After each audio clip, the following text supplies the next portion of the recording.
배우는 즐거움 배즐. 안녕하십니까. 네, 반갑습니다. 오늘은 저희 피기맘에서 입시만 다루다가 이제 공부법을 좀 해보려고 합니다. 근데 이제 특히 올해 신입생들 1학년들이 되게 불안해요. 중학교 내신하고 뭐가 다를지 뭐 이런 것도 불안하고 해서 수능, 내신 이런 각 과목별로 어떻게 공부하는 게 좋을지를 좀 시리즈로 해보려고 합니다. 근데 저희가 뭐 허투루 할 수 없으니까 그 분야에서 이제 가장 많은 경험이 있으시고 실적도 좋으신 선생님들을 한 분 한 분 모셔다가 진행을 하려고 합니다. 과정은 제가 어머님들이나 아이들의 생각을 좀 탐구해서 질문지를 선생님한테 미리 보냈고요. 선생님이 답변을 주셔서 그 내용을 가지고 진행을 좀 해보려고 합니다. 오늘은 첫 번째로 통합과학 시간인데 대치동에서 통합과학으로 되게 유명하신 우리 윤봉희 선생님을 모셨거든요. 소개는 제가 하는 것보다 직접 들어보도록 하겠습니다. 선생님 잠시 소개 좀 해주시죠. 안녕하세요. 윤봉희라고 합니다. 대치동에서 통합과학을 맡고 있고요. 이제 여러분하고 이제 같이 내년부터 이제 본격적으로 들어가게 될 건데 잘 여러분만 성실하게 해준다면은 그대로 따라와 준다면은 좋은 성적 우리가 보장해 드릴 수 있을 것 같습니다. 네, 나와주셔서 감사하고요. 그러면 이제 하나하나 통합과학을 좀 분석하고 결과를 좀 내도록 해보겠습니다. 그 제가 제목으로도 여기 해놨는데 고1 내신의 핵심인 고등과학의 출발이기도 한 통합과학을 좀 다뤄보도록 하겠습니다. 우선 첫 번째로 드리고 싶은 질문들이 통합과학은 도대체 어떻게 구성되어 있냐? 수능에 이거 안 나오는데 수능하고는 연관성이 있냐? 뭐 이런 것들이 좀 중3 학생들 아직 입학을 안 했으니까 궁금한 점이 많더라고요. 선생님 의견을 주시죠. 통합과학이 수능에는 도움이 많이 되진 않은 거 맞습니다. 뭐 그 사실은 뭐 맞는 말인데 일단은 통합과학 자체가 물리, 화학, 생물, 지구과학에 대해서 원과정과 투과정에서 내용을 그대로 따온 게 많아요. 그러니까 통합과학에서 일단 내용 자체가 고등 과탐 과정에서 벗어나는 내용은 없기 때문에 요 과정도 우리가 정확하게 공부 열심히 해줘야지 나중에 이과 대비라든가 이런 거 할 때 약간 생소함 같은 것들을 많이 줄일 수 있을 것 같고 그 다음에 통합과학 한번 다뤄보면서 이제 여러분들이 나중에 실제로 이과 대비해서 어떤 과목을 선택해야 되는지도 기본적인 틀이 완성이 되는 그런 중요한 과목인 것 같습니다. 근데 그 저기 시중에 떠도는 소문이나 뭐 이야기들을 해보면 보통 중등부에서 이렇게 선전을 하더라고요. 모집할 때 보면 중학교 과정이 한 70%고 원과정이 한 30% 정도 포함되어 있는 구성이라고 보면 된다. 이건 맞는 말인가요? 굳이 틀린 말은 아니라고 보는데 포인트를 좀 다른 식으로 해석을 좀 했으면 좋겠습니다. 그런 부분은 중학교 과학이라고 그래가지고 전혀 다른 과학이 아니거든요. 솔직히 중학교 과학이 기초가 돼야 고등과학도 하는 거고 어떻게 말하면 중학교 과학이 고등학교 과학보다 범위가 더 넓습니다. 그래서 당연히 겹칠 수밖에 없는 건 당연한 사실이고요. 그걸 얼마나 깊이까지 들어가고 안 들어가고의 차이인 것 같습니다.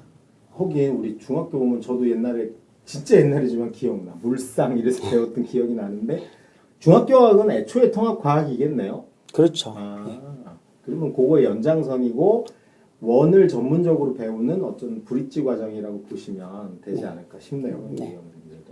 근데 여기 구성을 보니까 물질의 규칙성, 시스템과 상호작용, 그 다음이 변화의 다양성, 환경과 에너지 이렇게 구성이 되어 있는데 이게 물리화학, 생물, 지구과학이 뭐 큰 단원별로 보면은 중요한 게 있겠지만 섞여 있긴 하네요. 네. 어쨌든 한 분야만 잘한다 이건 좀 다른 것 같아요. 네. 그러니까 우리가 저기 대치동도 보면 선생님들이 4명이 다 나와서 개인 플레이 하는 시스템도 있고 두 분이 물리, 지구과학, 화학, 생물을 따로 하시는 경우도 있고 한 분이 통으로 하시는 경우도 있는데 어떤 게 사실은 더 좋다고 보시나요, 선생님은? 당연히 물리화학, 지구과학, 생물 쪽으로 이렇게 나눠가지고 과목별로 들어가는 게 확실히 전문성이 높고요. 고등학교 같은 경우는 원과정이라든가 투과정까지도 난이도가 가끔 나오는 문제들이 많습니다. 대신에 이제 단점이라 보자면은 교과 과정이 좀 섞여 있기 때문에 좀 경계가 애매모호한 파트가 분명히 있어요. 그래서 자기 전공이 아님에도 불구하고 들어가는 파트도 있는 반면에 그냥 순서대로 쭉 나가시는 어떤 그런 학교들에 대해서는 모의고사적으로만 조금 이득이 있을 뿐 어떤 과학적 심화라든가 이런 과정에 대해서는 많이 조금 결여가 되는 부분도 없지 않아 있습니다. 그래서 근데 제가 하나 더 질문드리면 이제 학원에서 선생님이 물리 파트는 물리 선생님이 가르치고 이렇게 네 분이 들어가는 거, 그 다음에 이제 혼자 하는 거 그런 거 중에 제가 보기에 네 분이 전문성을 따져서 따로 하면 첫째 주는 물리 선생님 보고 둘째 주는 화학 선생님 보고 마지막 주에 지구과학 선생님 보고 또 물리 선생님 보려면 얼굴을 까먹고 뭐 이럴 수도 있잖아요. 그래서 네.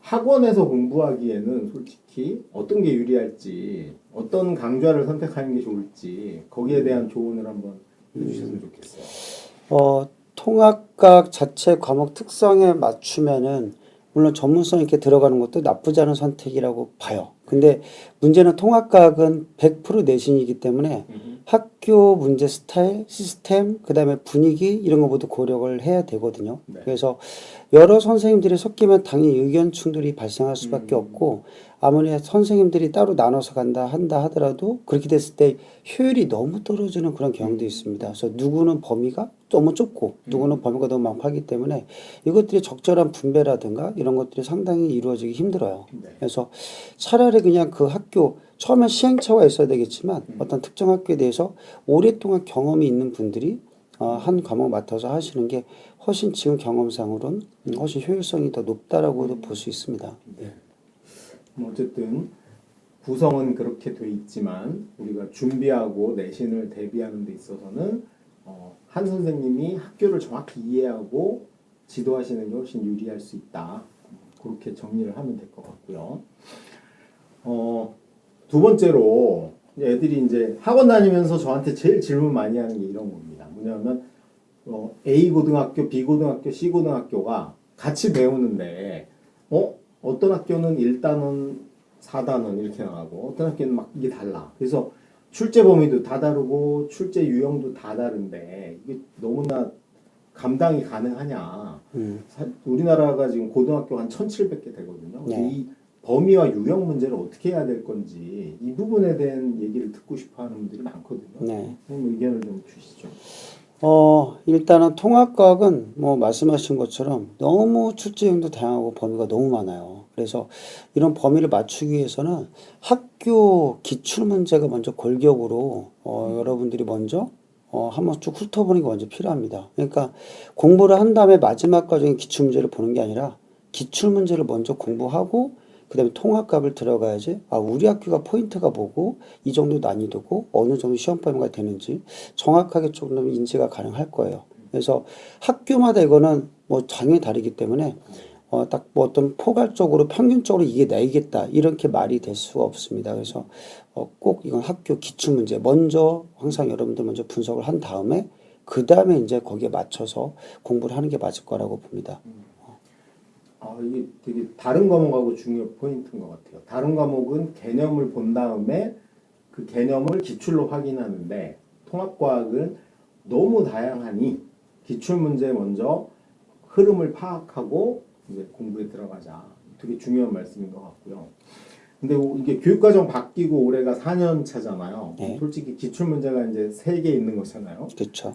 중간기말 하면 총 이제 4번씩 해서 12개 시험지가 있는 거고 통 범위로는 3개밖에 없기 때문에 솔직히 분석하기 좀 유리한 면이 있을 것 같고 뭐 학교가 4년 만에 확 바꿀 리는 없으니까 기출문제는 다른 과목에 비해서는 되게 소중한 선생님은 수강하는 친구들한테 기출문제 먼저 주시는 거죠, 그러니까. 그렇죠. 먼저 어떻게든 구해서 분석이 먼저 저부터가 끝내야 되더라고요. 그래서 그렇죠. 그래야지 아이들이 거기 틀에 맞춰서 들어가는 거기 때문에 이거부터가 먼저 골격이 형성되지 않으면은 그냥 나중에 흐지부지 되거나 아니면은 정말 뭐 섬점포로 빠지는 경우도 너무 많기 때문에 이 과정 무조건 필수라고 봅니다. 제가 볼 때. 근데 이제 일부 학원이나 선생님들 중에는 기출문제 줘버리면 애들이 안 올까봐 끝까지 안 주고 나중에 주시는 경우도 있는데 그게 좀 문제인 것 같아요. 제가 보기에 통합과학 확실히 먼저 주시는 게 어쨌든 우리 윤 선생님의 정책을 저는 적극 지지합니다. 정보를 먼저 주는 거 맞다. 네.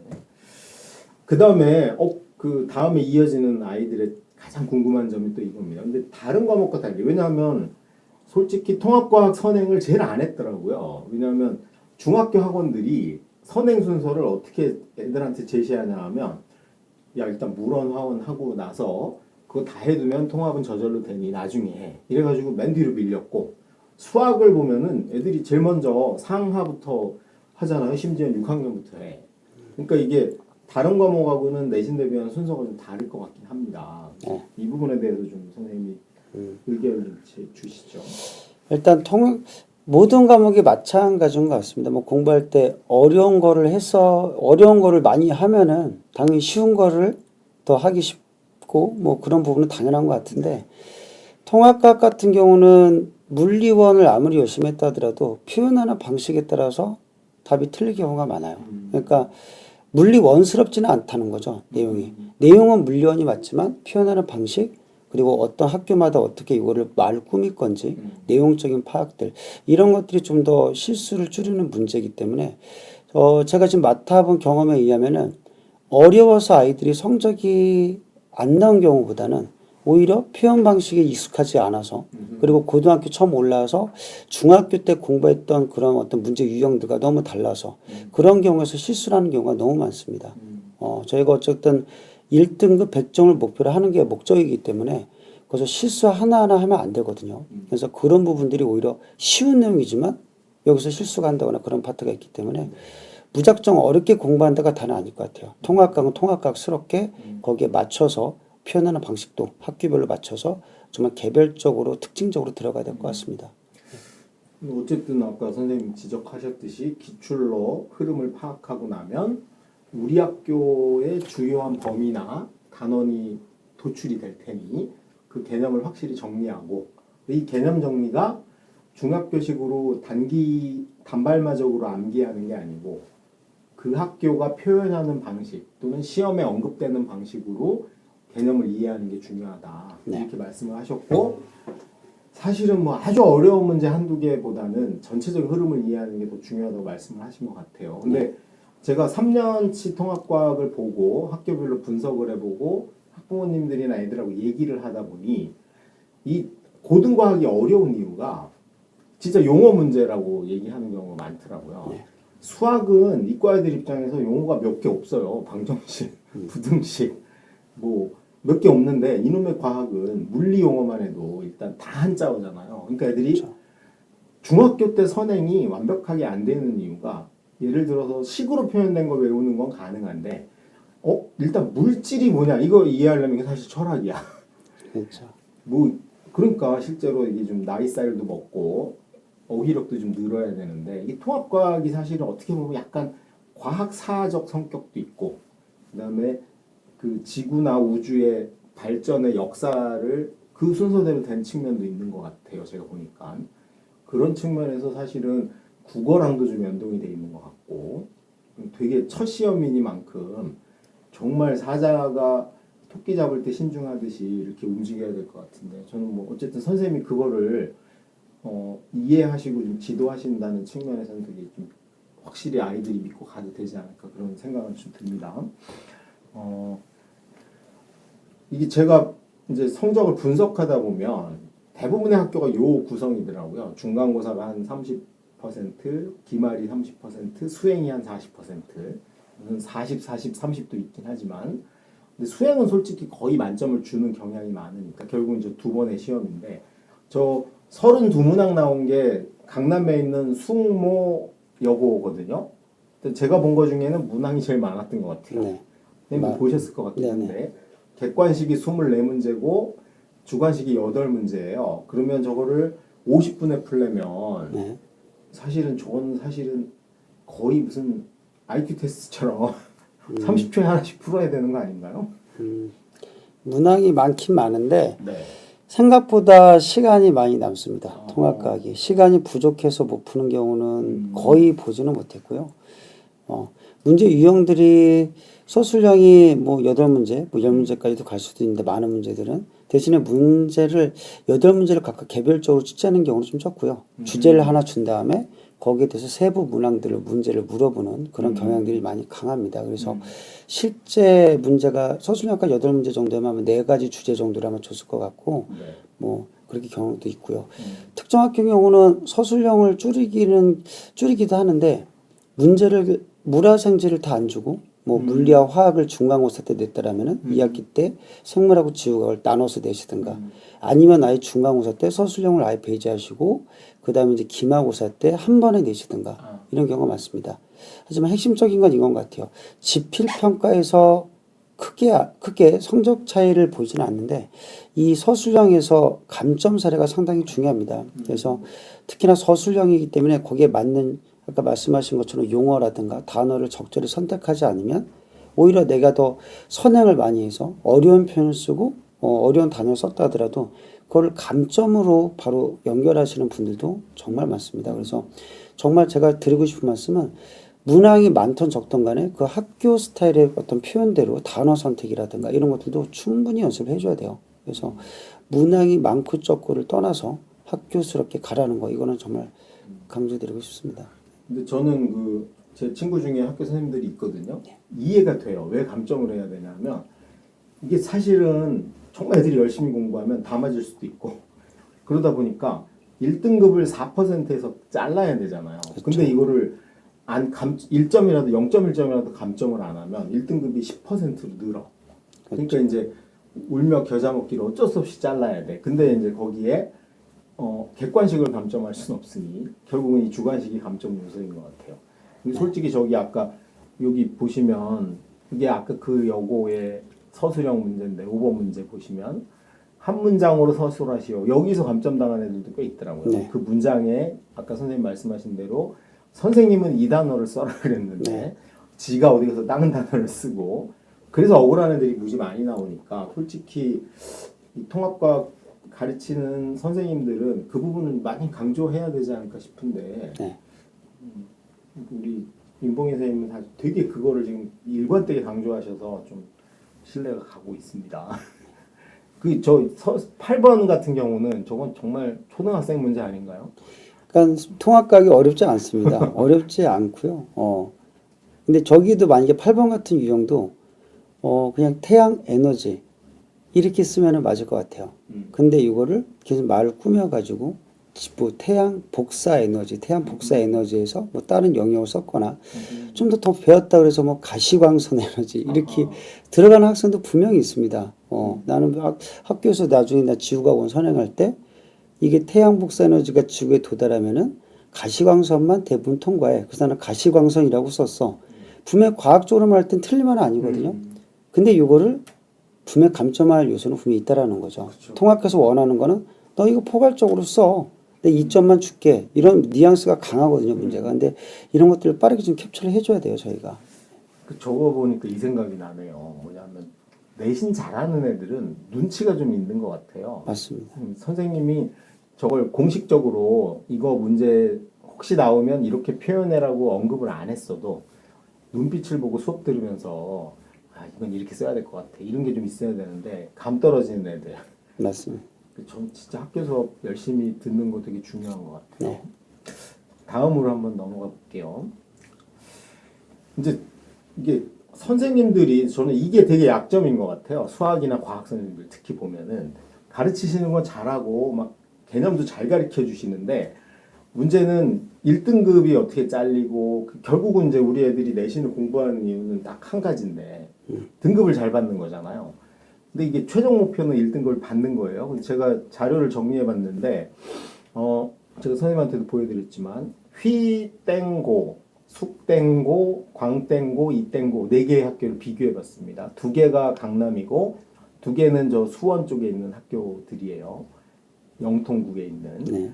그래서 보면은 평균 보면은 휘문 숙명이 높잖아요. 네. 그리고 저 광교권의 학교들이 약 한 10점쯤 낮은 구성을 보이고 표준 편차는 비슷하고 그래서 보니까 A 구성이 휘문 숙명 휘땡 숙땡이 높아요. A가 여기는 이게 난이도 문제일까요? 아니면 학교가 A를 많이 주려고 하는 의도가 좀 있을까요?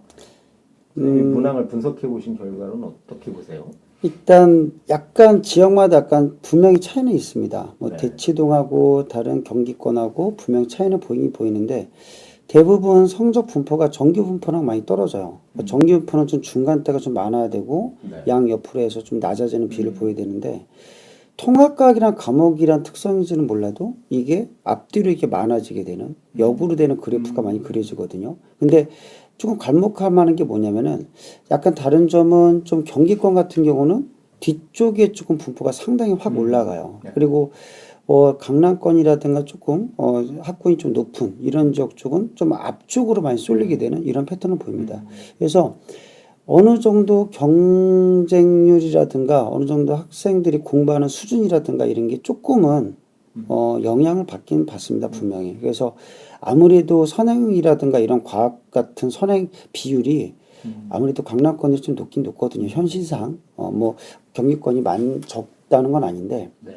그래도 강남권들이 아무래도 약간은 그런 비율이 좀 영향을 많이 받습니다. 그래서 치열하죠, 좀 상위권들. 그 저거 보면 아까 선생님 말씀대로 이 받은 친구들이 광땡교랑 이땡고에는 거의 40%잖아요. 네, 거기 거의 과학 포기 그렇죠. 60점 이하라고 보면 그러니까 A 받은 애들 중에 1, 2등급이 갈리니까 실제로 광땡고랑 이땡고는 90점 정도면 2등급은 확보가 된다.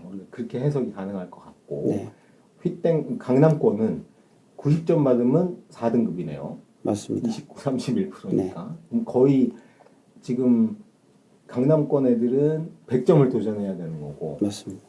그러면 이제 우리가 저 경기 지역이나 강남이 아닌 지역에서는 확실히 자기가 과학에 자신이 있어서 90에서 95점 정도를 안정적으로 받을 수 있으면 일단 등급에서는 좀 안심을 해도 되는 거네요. 네. 그런 차이가 좀 있네요. 이 부분은 아까 말한 거니까 이제 디테일한 거는 좀 나중에 보도록 하겠습니다. 그러니까 이게 1, 3등급 경쟁이 두 학교도 다 치열한 거 맞네요. 어쨌든. 네, 맞습니다. 하여튼 4등급 넘어가면 좀 여유가 있지만 1, 2, 3등급의 경쟁은 뭐 거의 만점이 필요할 정도로 치열하고 한두 문제가 갈린다. 실수가 용납되지 않는다. 경기권도 마찬가지라고 봅니다. 그렇죠. 뭐 비율이 좀 잘하는 비 좀 적긴 적을 뿐이지 그 안에서도 1, 2등급은 거의 만점이라고 봐요. 이게 솔직히 점수 차이가. 그래서 거기도 아까 그 12% 중에도 만점 쪽에 수렴하는 그렇죠. 애들이 더 많겠군요. 네네. 왜냐하면 그 친구들은 그래도 사교육도 하고 선행도 하고 뭐 내신 공부도 성실하게 할 테니. 네. 그러니까 최상위층의 두께 문제네. 강남권은 한 40%가 되는 거고 그렇죠. 여기는 한 2, 30%. 그래도 1, 2등급은 4%, 11%니까 거의 만점 받아야 된다. 네, 맞습니다. 그 선생님 되게 부담이 크시겠어요. 통합과학 선생님들은.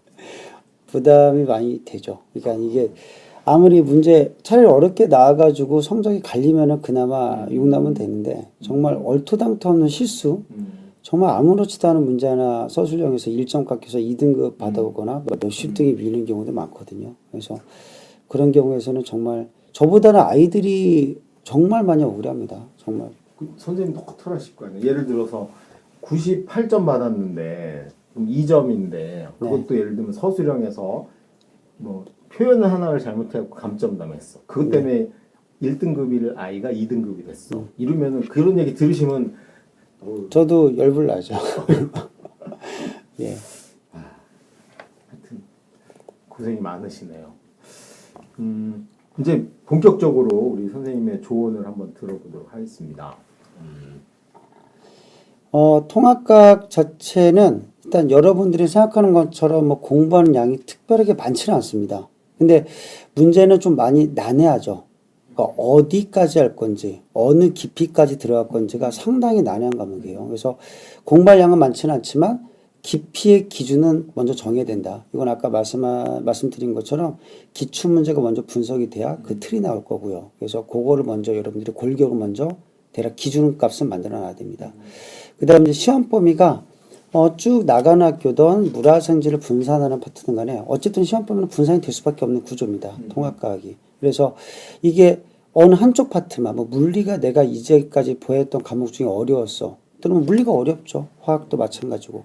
거기에 너무 집중하지 말라는 겁니다. 그래서 본인 분명히 자기만에 맞는 학교, 자기의 담당 학교에 따라서 그 정도 난이도까지 해주되 대신 별거 아니라고 생각했던 파트가 오히려 더 약점이 되고 또 실수할 가능성은 상당히 크기 때문에 모든 파트를 정말 골고루 해줘야 돼요. 쉬운 파트는 실수할 때 한 거, 실수할 만한 요소들을 정말 철저히 분석해가지고 거기에 따른 충분히 단어 연습이라든가 이런 것들. 그리고 정말 애매할 때도 있습니다. 학원 선생님한테 선생님 이 말 표현을 써도 돼요? 이렇게 물어볼 때도 있는데 저도 모릅니다. 솔직히 그거는 학교 선생님한테 다이렉트로 일단 물어보는 게 맞아요.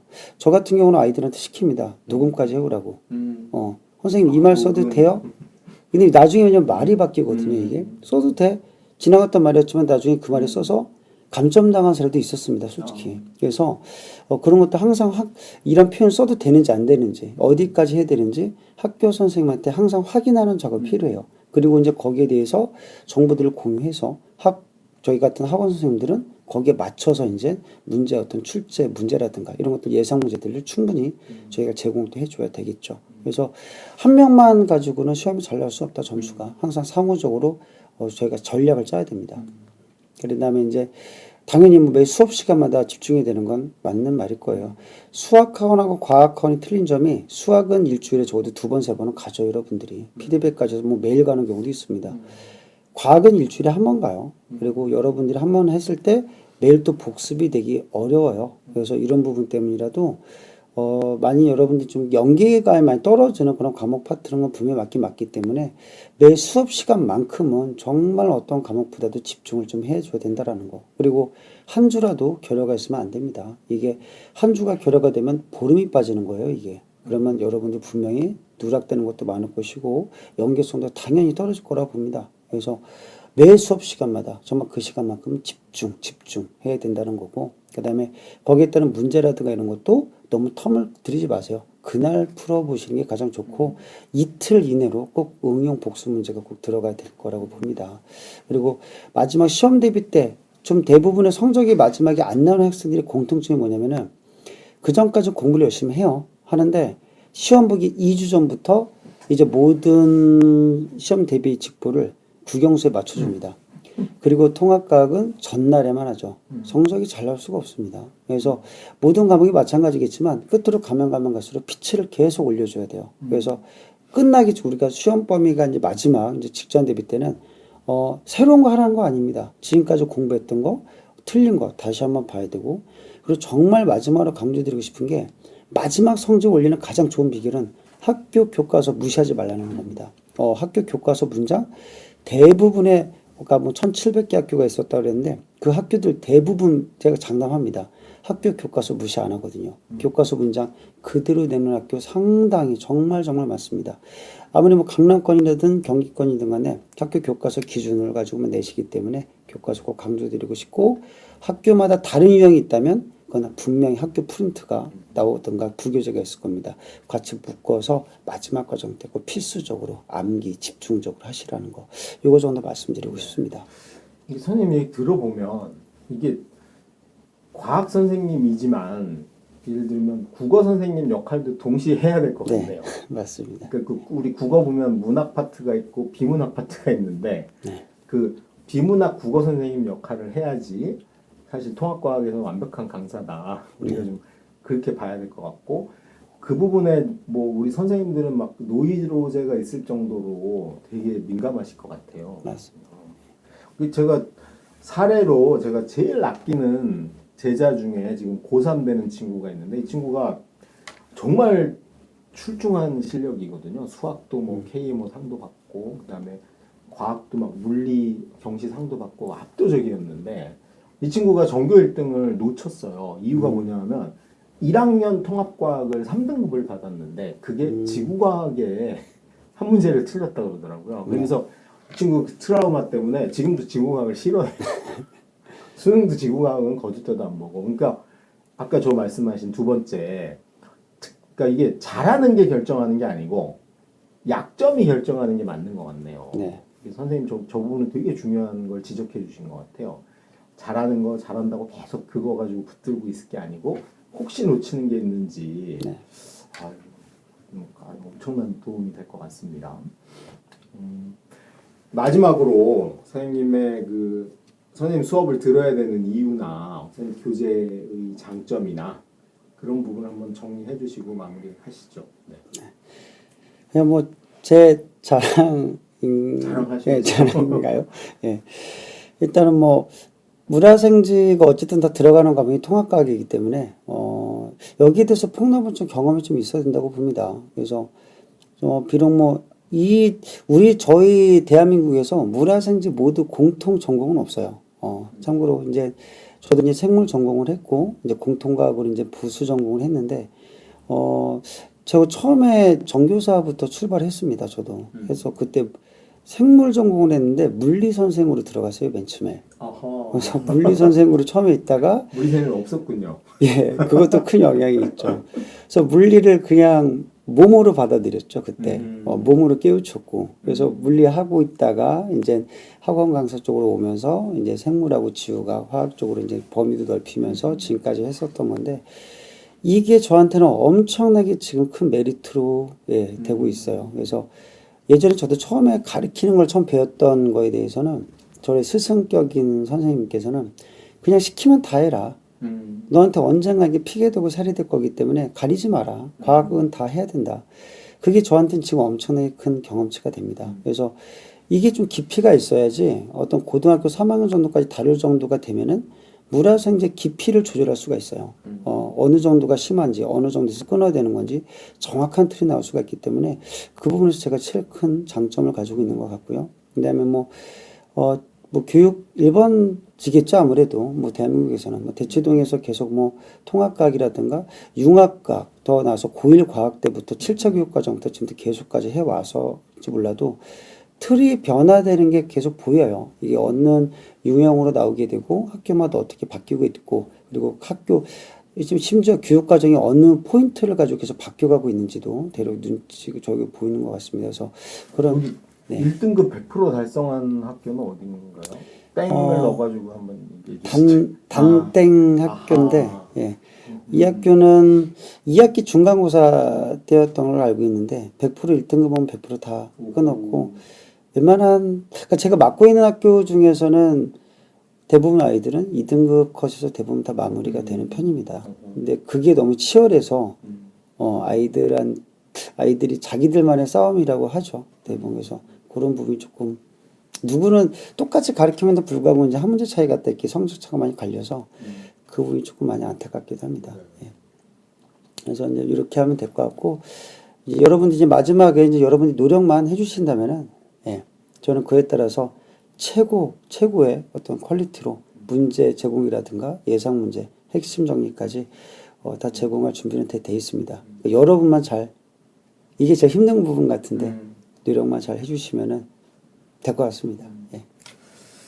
네, 오늘 첫 시간이지만 되게 저는 유익했던 것 같아요. 왜냐하면 보통 우리가 학원 설명회나 선생님들이 이렇게 이야기할 때 보시면 자기가 개념을 잘 잡고 내 수업만 들으면 된다. 이쪽에 좀 포인트를 많이 두는데 실제로 애들은 거기서 구멍 나진 않거든요.